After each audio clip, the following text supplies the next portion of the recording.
2, 1, and we are live, or should be live, at some point in the near future. Oh wait, I didn't realize this problem. I gotta fix it real quick. I just sent the tweet. No. Saying we're live. They're gonna come and be like, no, you're not. No, probably not. Did I press the wrong button, or is the streaming configuration broken? You appear to be on the thing. Okay. We appear to be... Oh, yeah, you're on. Okay, there we go. I was just a few seconds late. Anyways, hi, welcome everybody. Hi, everyone. Hey. Welcome to our live call. So glad you all could make it and spend some time with us this evening. I'm Deborah Sampier. I'm CEO of Althea. I'm here today with Justin Kilpatrick, CTO of Althea, and Liz, who is marketing and does our live calls for us, and will be our hostess here for our live call. So feel free to ask some questions as we go along in the chat. She'll bring them up and make sure that we get those addressed for you. And then I'm here with Stephen, who is our network operator in Knappa, and I'm so excited to share with y'all his success story, what we did there from the time that we decided to work on this network. It's been 6 weeks, and yesterday and today they were installing that fiber at the gateway connection there in Knappa and have launched officially sort of the network there in Knappa, which is just such an amazing success story, and really just a testament to your work there, Stephen, and to what we can get done as communities when we put our minds to it. So I think we'll start with Justin here. Is going to tell us a little bit of an update about what's going on the technical side of things, and then we'll talk with Stephen a little bit more about his network. Okay, yeah, cool. So what I've been working on a lot recently is the Althea operator tools, which is our new suite of management tools to help people better manage, work with, and use their networks. And Beta 13 and Beta 14, so Beta 13 came out just before our last community call, and it enables all the operator tools dashboard stuff, including manufacturer agnostic antenna management. So you click a button and say, take me to this antenna off of this router, and you can just go and manage your antenna there. And it doesn't matter if it's a Cambium, Microtech, Mimosa, or Ubiquity. It just works. And likewise, the entire system is pretty much, it just works. You put in your operator ID into the router, and it just shows up on the dashboard. This is still in closed beta, so we're handing out accounts right now to operators. But I am looking forward to making it public in the next couple of months and continuing to add features. So in Beta 13, we really, got it out the door with the basic feature set. And now in Beta 14, I am adding notifications and better features. For example, it now has temperature monitoring, overloading monitoring, so it'll tell you if your router's running too hot, like if it's in a cabinet outside. It'll tell you if your router is overloaded. It will tell you if there are latency spikes. It'll tell you if the connectivity is poor. And the funny thing is that figuring out whether or not any of these things are happening is actually a much easier problem than figuring out how to tell the person.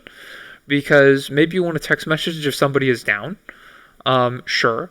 But if everybody goes down, you want one text message that says everything is down, not 100 text messages that say all these individual people are down.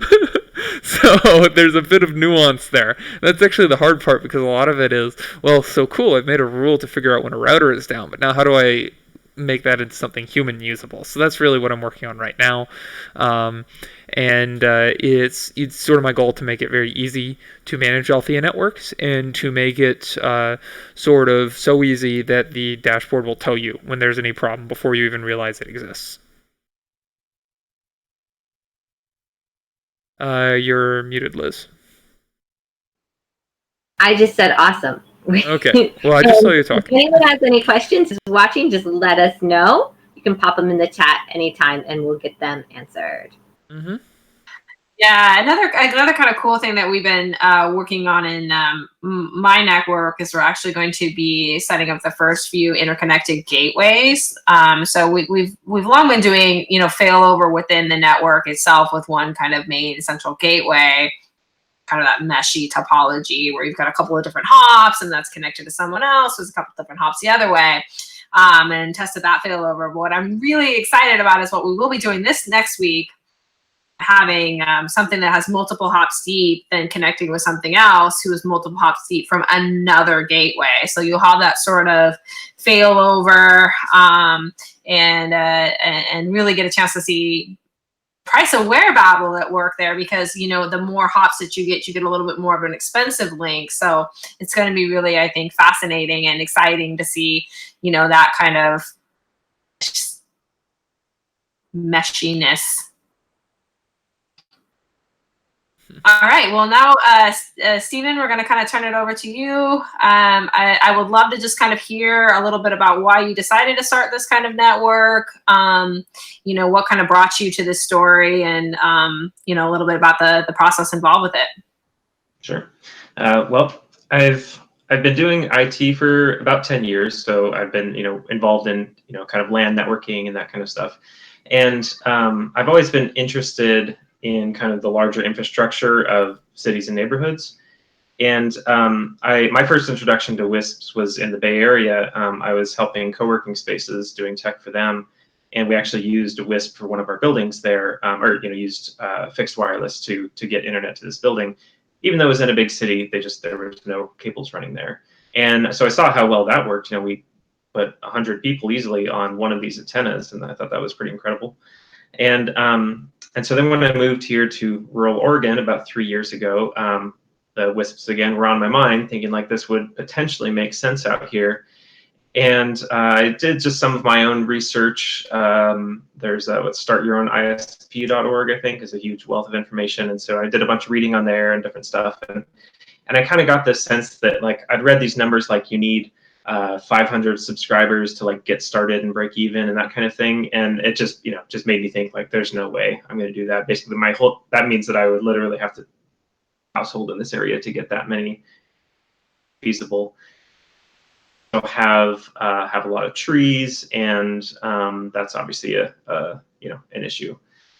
So I kind of talked myself out of it, thinking this just isn't going to work.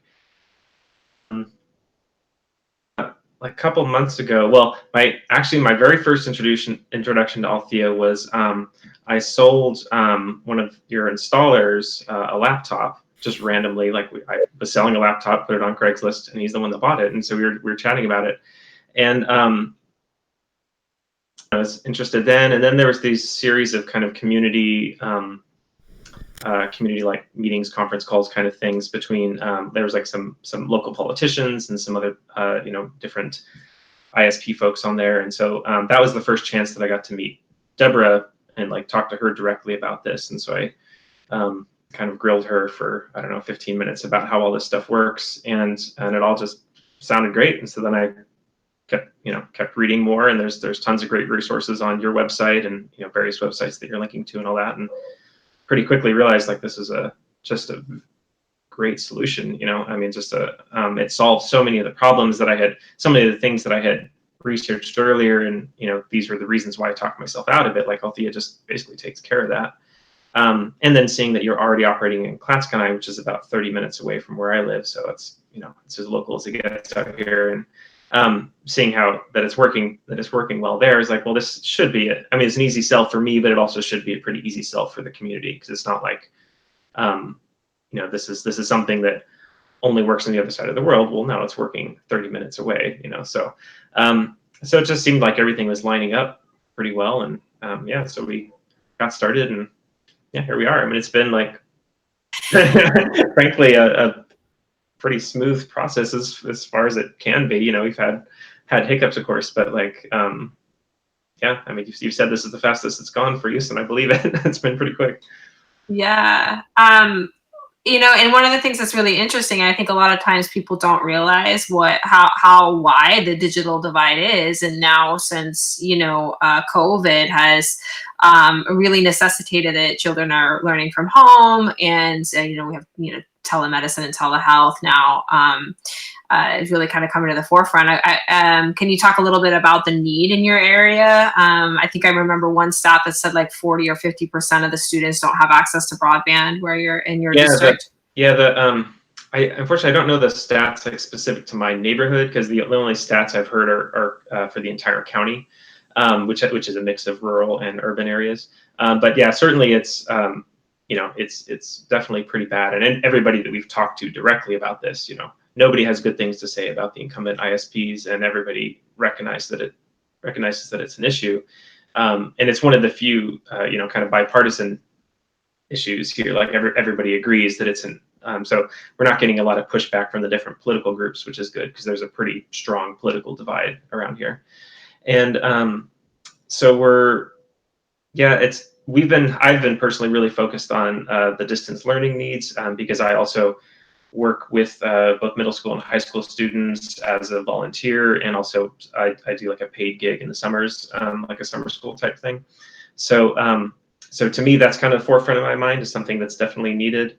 And also just, having worked with students, I mean, just seeing how much they're constantly connected to their technology. They're obviously well versed in it, more so than their parents. And so like, I know that they're going to, like, giving a teenager access to high-speed internet is going to have a huge impact on their ability to self-educate. And to me, that's the most important type of learning, really. Just at least that's how I learn almost everything. And so that's kind of my, I guess, driving force behind all of this, is like putting high-speed internet access in the hands of the local youth here. There's also a large retirement age community out here, and so obviously the need for remote health, telehealth kind of stuff is getting bigger. I think most people around here probably have little to no experience with that, so they don't necessarily know that it's an option. So that's more something where, like, we're going to have to not only provide the internet access, but also educate them, like, here's how you can access these types of remote health services. So we'll see how that goes. But and then I'd say probably the biggest thing that surprised me about all of this, like, as we've done the outreach to try to get people to sign up and talk to people about it, is I kind of had this assumption that that there was not a lot of technical knowledge out here. It being a rural area, a lot of farming, fishing, hunting, that kind of stuff. Like, I didn't expect there were people who kind of knew how to do this stuff, but it turns out there's actually little pockets of a fair bit of technical knowledge out here. Like, there's people with PhDs in computer science and stuff like that living out in my neighborhood. So I was pretty surprised to learn that. And so so it's been cool kind of being able to pull on some community resources in that sense. Like, there's people that know tech, and then there's also people that know kind of hardware and fabrication. Like, we've been now working with this guy who has a complete fabrication shop, like, I mean, industrial CNCs, and he's building his own CNCs, crazy stuff he's doing. So, like, this is now that I'm realizing are actually, my house, I had known about them if it weren't for some sort of a project like this. So Poignant point. I think one of the most exciting things about that I've seen since I started on this project is when you sort of embark on this, you meet community members and all those different disparate resources that actually exist in the community. These people with the skills, with the hardware, whatever it is, can kind of come together to address this issue. So many of these conversations around the digital divide sort of end up kind of languishing around, well, these projects are big, they're expensive, we just can't do it. Think, you look at the successes that we've had. We started that network in Westport in less than a month, and your successes here with like lighting up this network in 6 weeks. That actually it's true that we can come together and get it done, and bring broadband to our communities. And you were talking a little bit about outreach too. I was wondering if you could kind of take us. I think you have 100 people pre-registered, right, or around there. Right now, though, several months before we can reach at least half that list, right? A lot of them are in lying areas from where our central connections are. I know some people really struggle with that piece of it. Like, how do you go out and talk people. So maybe you can talk us through a little bit what you did there and how you were so successful. I mean, the online stuff I think is fairly straightforward.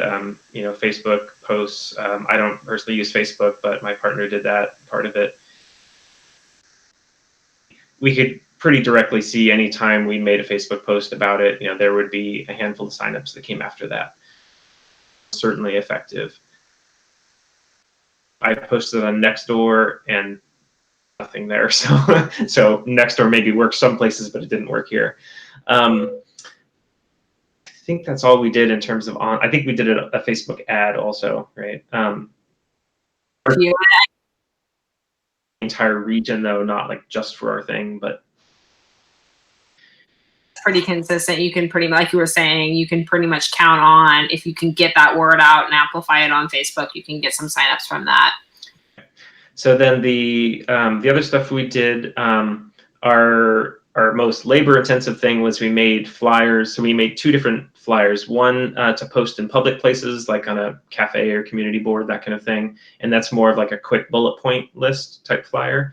And then another one that's more like a 5-paragraph essay explaining what we're doing and why this is good for the community and that kind of thing. And that we handed out door to door.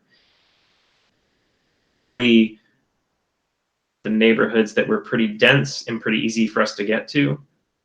The door-to-door flyering was our critical mass to get to the break-even point as soon as possible. We haven't done door-to-door everywhere. We just did kind of the easy, low-hanging fruit type neighborhoods, and that's also been pretty effective. I mean, basically every time we'd hand out flyers, delay of a couple days, people just let things sit on their kitchen table for a couple days and then they'd sign up. So we could almost always see a spike of signups after we did flyering as well. And definitely it works better when the houses are close together. Like it's worth your while if the houses are pretty dense, but in the very rural areas, it's not worth it. They're just too spread out. Well, and just to give a little bit of context to this particular area, it's very rural, but there are kind of these like little clumps of houses. But I would say, Stephen, there's probably only about 300 households in this whole area or so. I mean, it's not a lot, maybe 400. Yeah. Like I've heard the population is 500, but I think that's people, not households. So. Well, yeah. So 300 households sounds right to me. You have 100 signups out of 300 households. Right. Really cool. And I think it also just speaks to how, I mean, there was such a need and has been for quite a long time that no one else could, no one else came in and built out to this need for this community here. So just really exciting. We did the flyers, we did the Facebook ads. Did you? Yeah, the other things we did were kind of like outreach to press. So there's the local newspaper. Well, there's 2 newspapers. We reached out to both of those, and the main one did an article on us, which was great. And we certainly saw some signups after that. We also reached out to various kind of local politicians, like county commissioners and stuff like that. And we've had where you kind of get into this messy territory because like they want to bicker over this and they happening in this district, not this district, and stuff like that. So like the whole political side of this is just a mess. But you're to say, and I think one of the really kind of key things I want to take away from this conversation is that this is a repeatable process. We've done this in Clascanite, we've done this in Westport, we've done this all over. You've done this in Knappa now. I mean, this is something that can go to any, to any community, any city, and work. What's helpful with the is, first of all, they will just refer subscribers to you because people complain to them about rural broadband and then they'll send them to you. So that's fine. But also they can, put a bit of credibility behind your project, I guess. Like if there's these community leaders talking about it, that helps a lot, definitely. The other really great association we had was with the local school district here. And the school district, they featured us in their newsletter that goes out to all of the parents in this area. A big spike of site subscribers after that. So that was affiliation. Yeah, I know we have a question here, Liz. Yeah, we did. I was gonna just unmute myself for that. Yeah, we have a question from Bitizzle. Bitizzle. How does Althea gain funding to run, or is everything purely volunteer basis? Yeah, so the local networks are operated by folks like Steven, or in Klatskanie, it's Klatskanie Cooperative, right? And the routers remit an automatic monthly payment to those folks for installing and managing the network. Then the network utilizes Althea's sort of core, which is pay for forward. And what pay for forward does is it allows people to host antennas on the roof, or add capacity to the network, or add range to the network, and then get compensated automatically and get some basically credit off their bills, what it typically looks like. Or it can be for some of those larger relays or larger nodes, they might even make some extra money a month.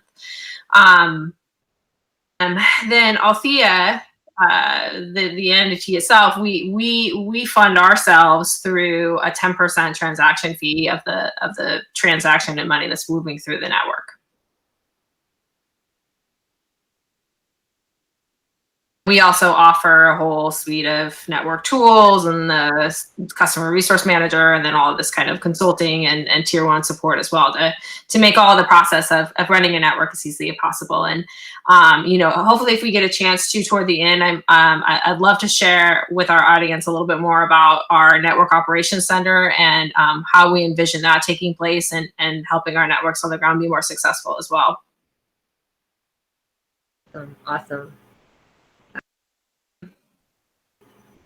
A little bit more about your mapping you had. I thought you did a great job with your maps along the way, Stephen. I wondered if you had any insights about how you did that, and anything you learned about that or would recommend for people to do as they start their networks.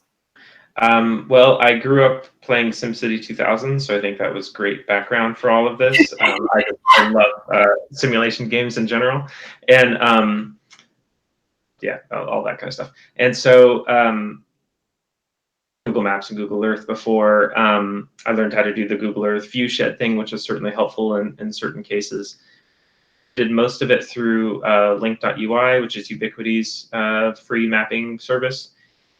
Use their different antennas and radios. It's pretty good. Effectively a layer on top of Google Earth is how that's working.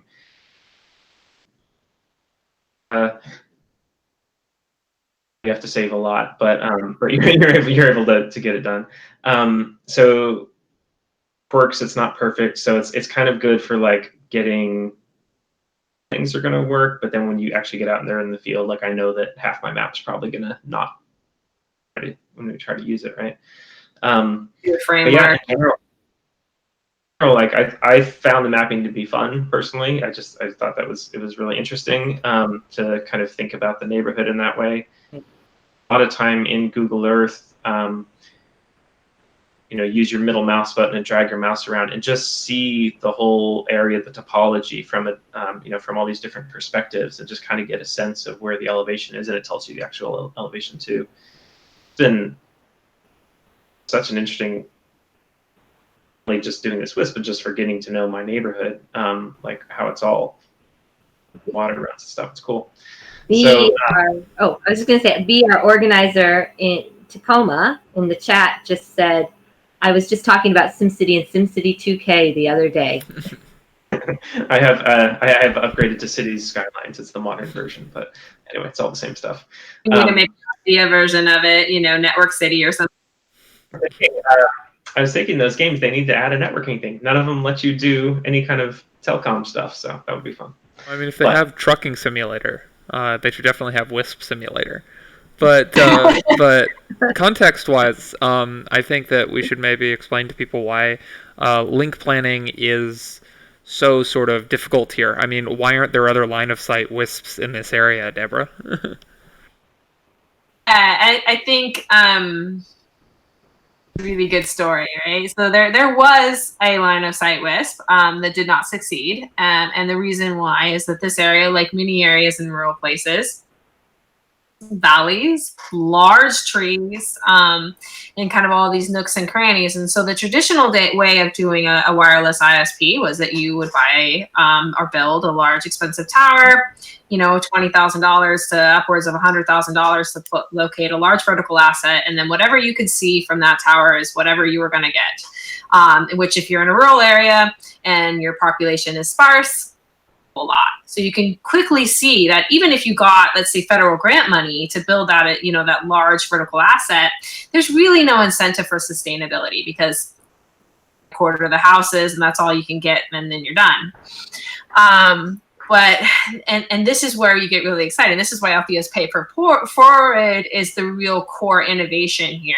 Is this lets us leverage community assets, people's homes, their farms, their businesses, and then we can locate smaller vertical assets on that can propagate the network in a dynamic and agile way, right? Around that hill, up over the top of that, around that stand of trees, and in fact, this is, the way that our network actually has grown in the Northwest. And Klotsk and I, we started with kind of a core hub and spoke, and then, we had a group of folks down by the river. And so we hopped from the center of town to Barefoot Farm and Flowers, from Barefoot Farm and Flowers up to the very top of this big hill, to Clark's house, and then Clark's house back down to the river, to the marina, and then from the marina over to this other group of house, skirting around this group of cottonwood trees, and then delivering 65 megabits per second to an area that was only satellite.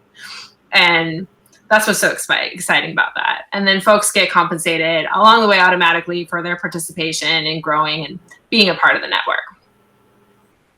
Yeah, the other point on mapping I want to add is I've also been making extensive use of our county's online web map tool. It's pretty good, and it has aerial photos. And so comparing the aerial photos versus the satellite photos in Google Earth or Google Maps is really useful because you might get different information from each one. The county web map also will tell you each property, where the property lines are, address for that. And so you can also, I've also been able to figure out some things like, oh, this family also owns this property over here. Up their house, maybe they're interested in hosting a tower on their other property, that kind of thing. So you can kind of make some of those connections. Also, like, there are a lot of old families that have been here a long time, and you kind of see, oh yeah, here's this family's compound, they own all this stuff. So if we get in with this family, then there's of land we have access to or something like that, So the understanding kind of where the property lines are and who owns all the property is definitely very helpful in logistics of these things. So.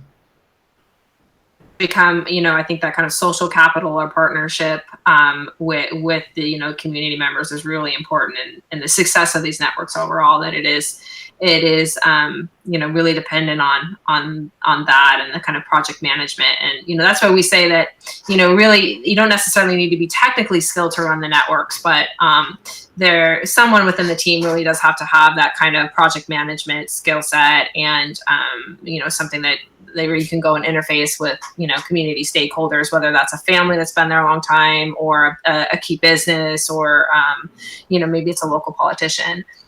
Gather all of these stakeholders to the table. I don't know if do you think we have some time here to kind of delve into mapping and into the NOC or? And I just want to say Daniel Barlow called it Telecom Tycoon in the chat. There you go. I think we could make that side project. Side project.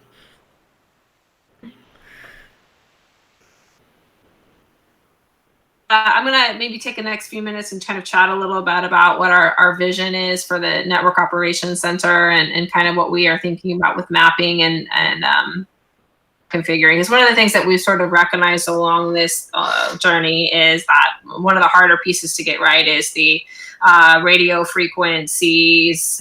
There's not only just aiming things properly, but there's also a lot of frequency coordination and proper settings on the radios and that kind of thing. All of this little technical debt, right?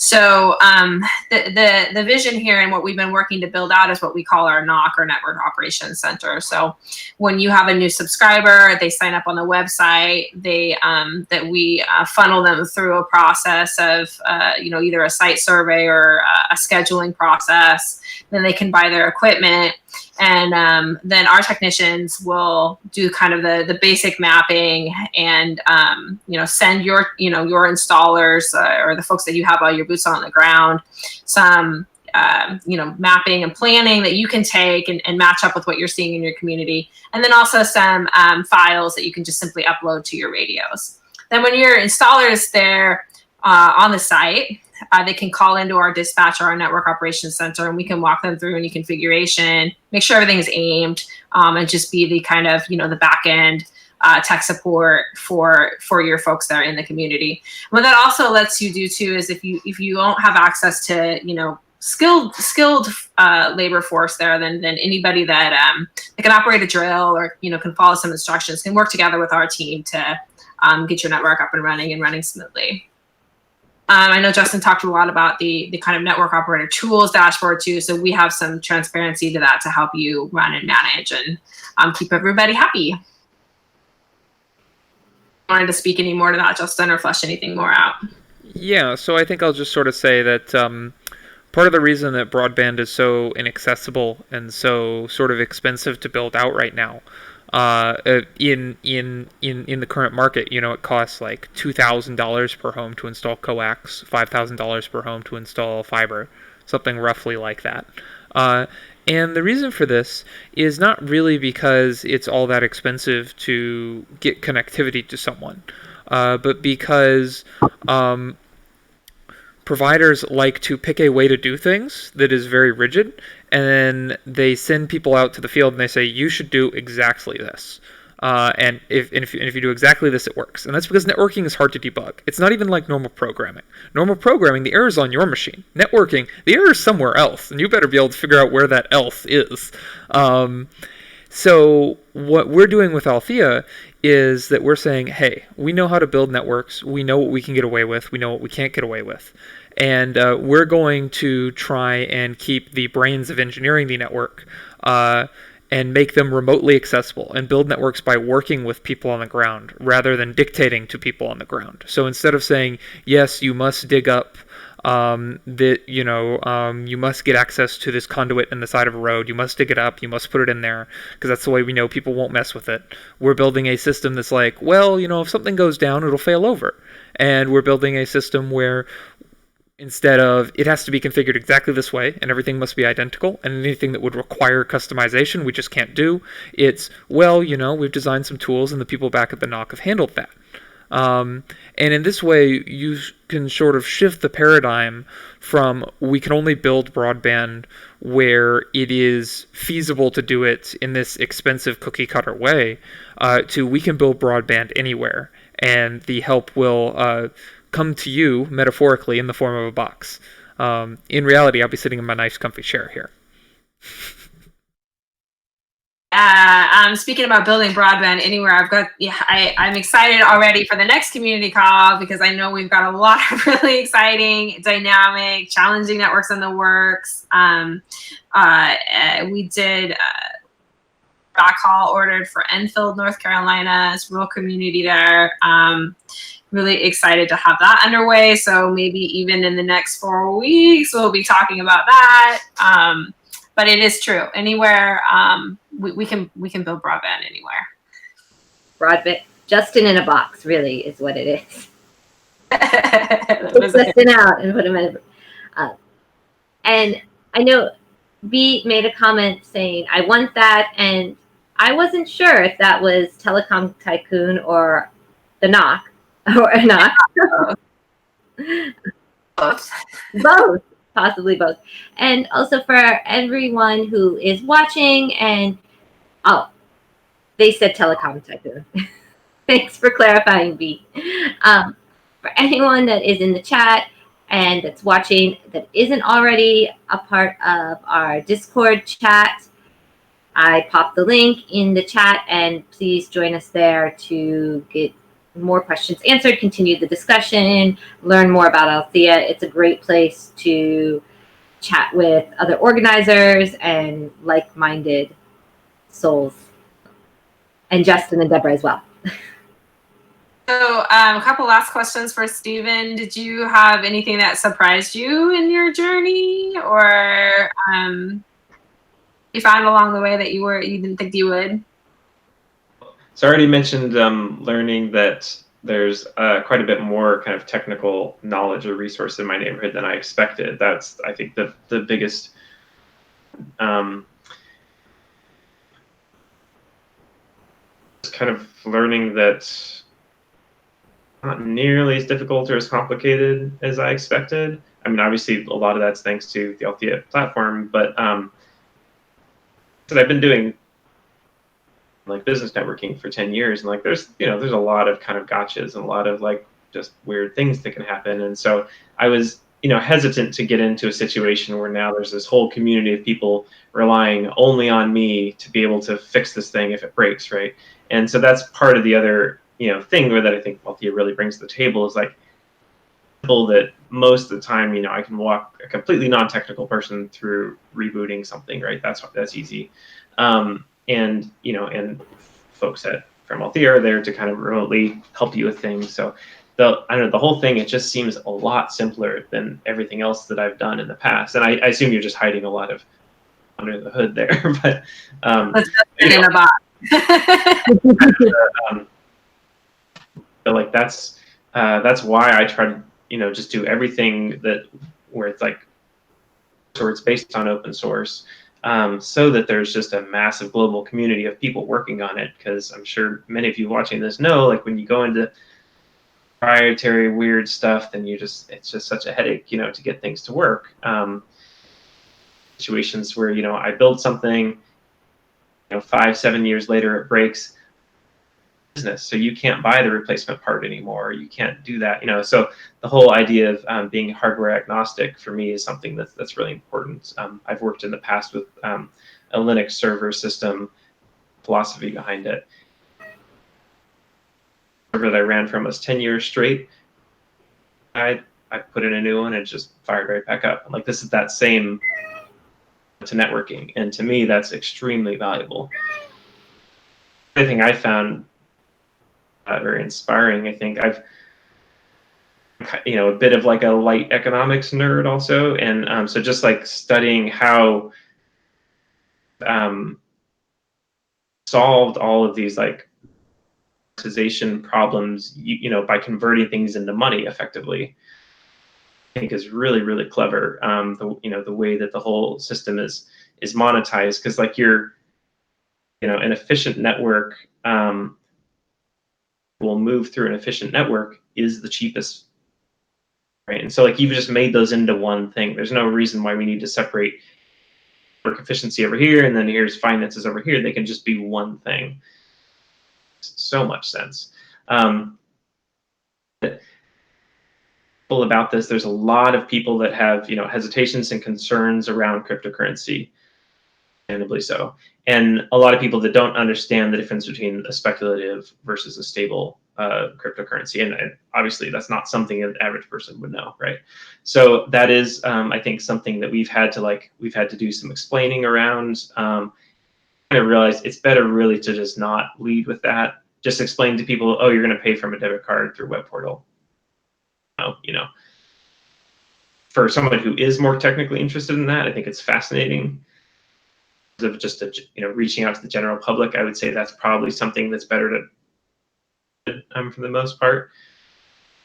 We've definitely had some people say like that's involved with cryptocurrency. I think it's that our company has to be a money laundering scheme. That's the only way it can be working. So people have strong opinions on these things. It's been, like I said, it's been surprisingly simple, I think, for how this has all gone through. Yeah, if you think about it, like, your ISP currently does not, lead with, okay, well, this is how Visa works, right? And, then there's a server at a bank and it goes through this such. I mean, we don't talk in that way, right? It really, how we transact should never be like the main part of the conversation. There is a little bit of a marketing debt, right? A debt around that word that we, have to address, but it isn't. I mean, the key core of the system is the pay for forward and the price aware routing protocol and the local kind of part of the network, and the actual functionality of how the payments move around and the payment processing mechanism is pretty actually mundane. Even though I know, like you said, a lot of folks are interested in the kind of technical reasons why decentralization is important, and but for most folks that maybe just watch the cable news, misconceptions about what that.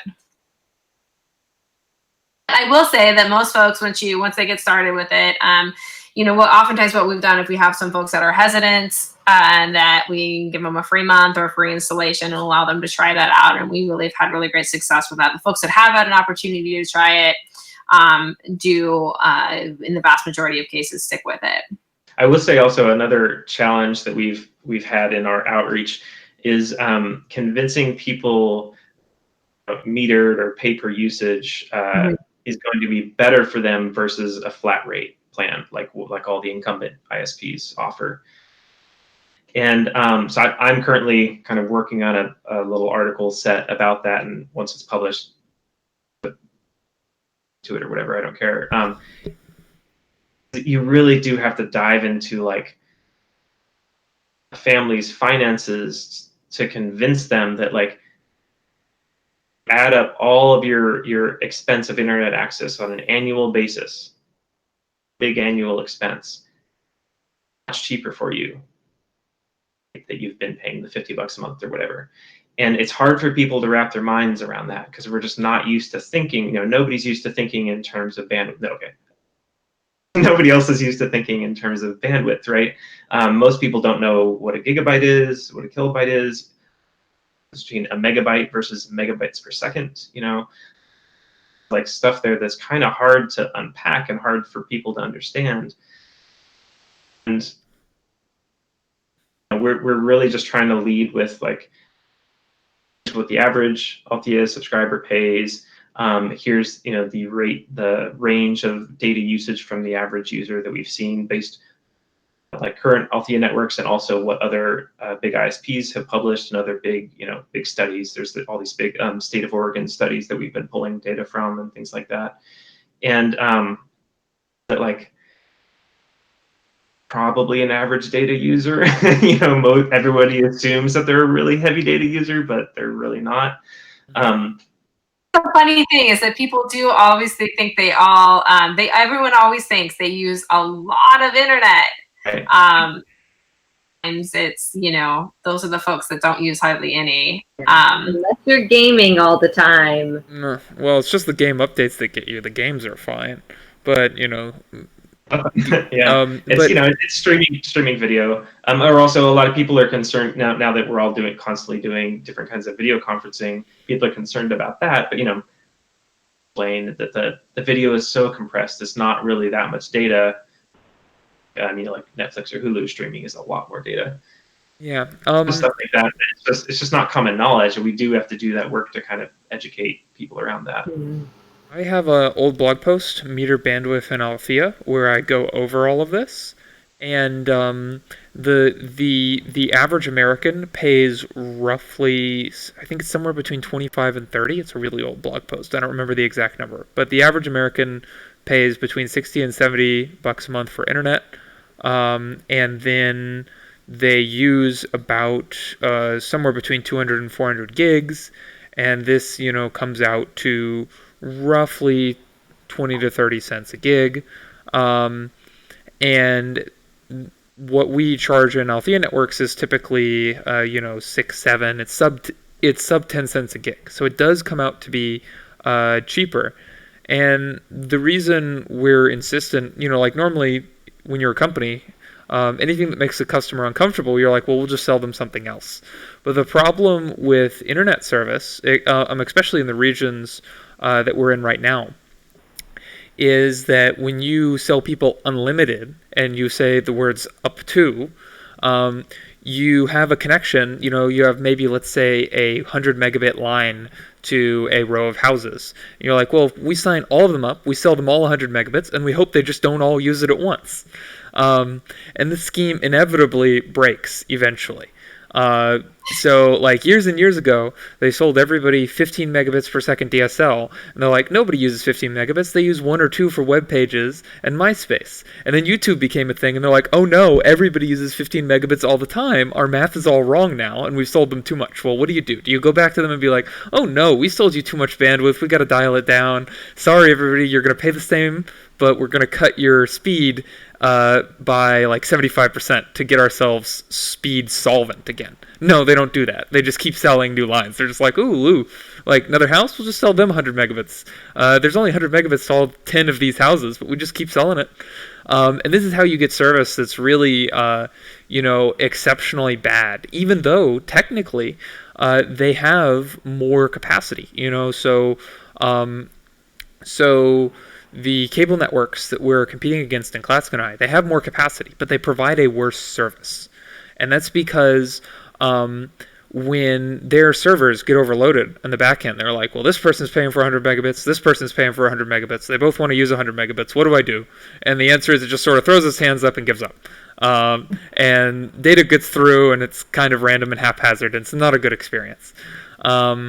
Whereas Althea says, well, hey, both these people are paying. This person looks like they're doing a game download, so we're going to drop their packets. They're not going to pay for that. And all these people with more latency sensitive applications go first, and they're going to pay for their traffic. Because we pay per byte, we can do something where we're just like, okay, we're just going to drop these. The user won't pay for it. And now it's okay. We can meter the traffic. And the provider has an incentive to build a bigger pipe, to provide people with better service. Because for an ISP, a bigger pipe to a neighborhood is just a bigger cost. I mean, why would you want to upgrade that 100 megabits pipe to a gigabit? It's going to cost you more, and you're going to bill the people the same amount. What's the point?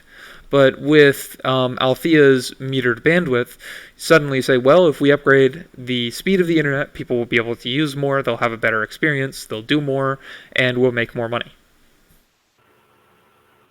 Yeah, absolutely. One of the analogies that I came up with to kind of help explain this, like the flat rate billing system kind of takes advantage of you versus the pay per use being more fair, is it's like you're given this giant bowl of soup to eat.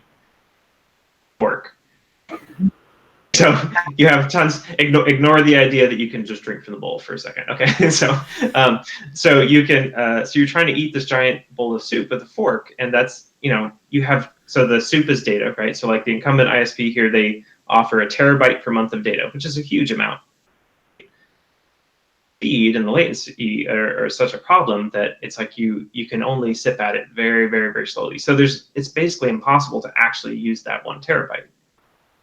Actually throughput in a month, it's more like 200 or 300 gigs. Factor that in, it's actually a significantly more expensive service. Spoon, and you're paying per spoonful. It's that simple. Like it's every little bit for. So hopefully that resonates with people. Do want to point out too is there's never going to be a big bill, right? So it's prepaid, you put the money in, and as you use it gets the people in your upstream, right? So they're not going to find out one day. Like I think we have some explaining to do kind of around how cellular carriers now, like, so if you're with Verizon or AT&T, you can have that situation where it's like $15 a gigabyte, you overuse and you get an $800 bill, right? So that's never going to happen with Althea because you're going to prepay, and then when you run out of money, then it'll just throttle you down to a lower free tier that's always on. And the other thing too is that we did build a lot of transparency. So if you do have an opportunity to use Althea for around a month, you get a really good idea about what your household is using. You can see that kind of breakdown right there. You can even download it as a comma separated value. and really peruse exactly, what's happening there with your usage. So, and that's kind of one of the things too, even as we, go forward and continue to in development, is that we'll hopefully have more kind of transparency over which devices and so forth are using that data, and they'll give the user more control. Yeah, that's something else that I intend to do kind of a lot of local education on through blog posts and videos and maybe some in-person stuff in the future.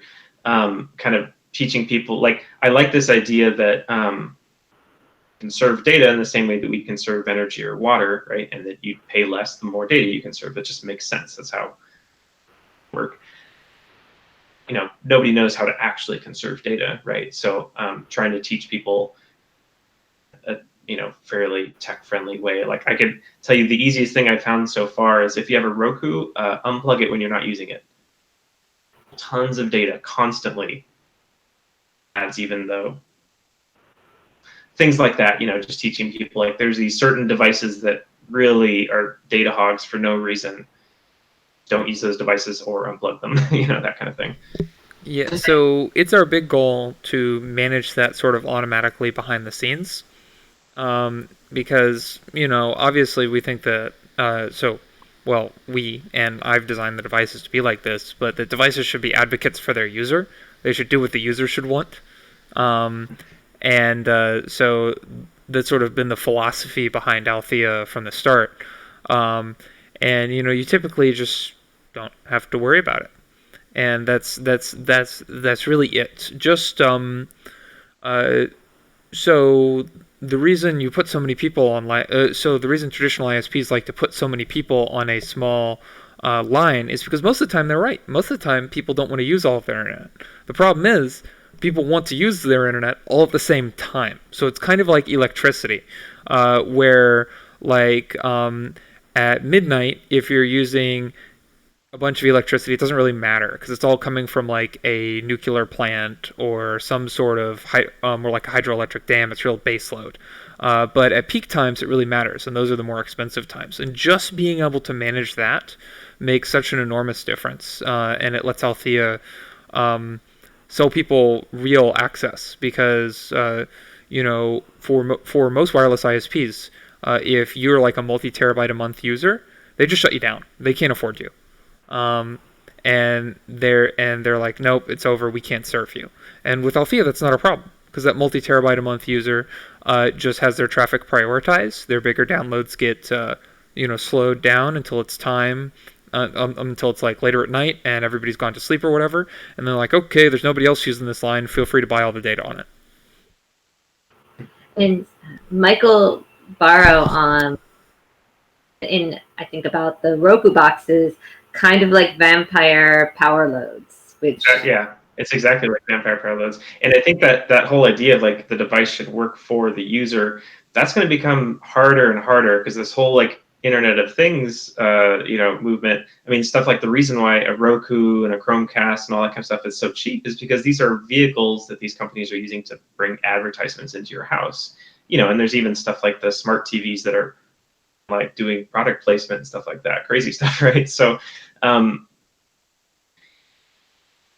I see my role as a network operator, not only to provide service, but also to help people internet work for them and not have it be something that's constantly surveilling them or something like that. And a lot of that is going to be just like directing people towards certain types of devices or certain ways of consuming and away from other things, which maybe that's not going to work. I see that as like it's a double-edged sword, right? We're giving someone a really high-speed connection, good thing, but it also can be used against them. And I want to setting something up where we're not, allowing, people with malicious intent into somebody's home, through our high-speed network, that kind of thing. So I don't know. I know there's it's hard to balance that with net neutrality and all that. I mean, but the fact that it trips everything to me is like that's a bit right there. Yeah, so my typical philosophy with that question is just to make sure that anything that is manipulating the user's traffic happens on the user's device, and they can modify that device. So none of that happens further levels up Nothing. Anything. I've been thinking about deploying some of like the Pi-hole software that like DNS blocks ads as an optional feature in the routers. But I haven't gotten around to it, mostly because I'm not sure how I would diagnose failures, because that would be very confusing for users when it doesn't work. They don't know what they're doing. But I hope to get somewhere like that eventually. And you have to balance user freedom with, of course, doing the right thing for the user. You don't want to be a dictator that's like, I know what's right for you. So I think that the compromise that I've found there is to do everything on the device. The user has administrative access on the device. User has root access on the device. Once they set up their password, it'll open up root SSH with that password. They can log in and do stuff with it. And actually modify the device as much as they wish. So I think that that's the right compromise to be making, is to make sure that ultimately the devices still work for the user.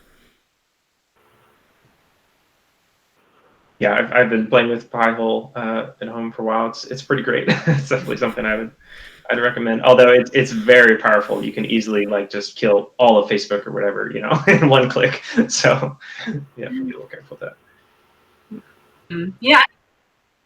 To kind of wrap up, I don't know if anyone else from the audience has any questions here or any kind of. Or no, but if anyone has, better now, really, really fast.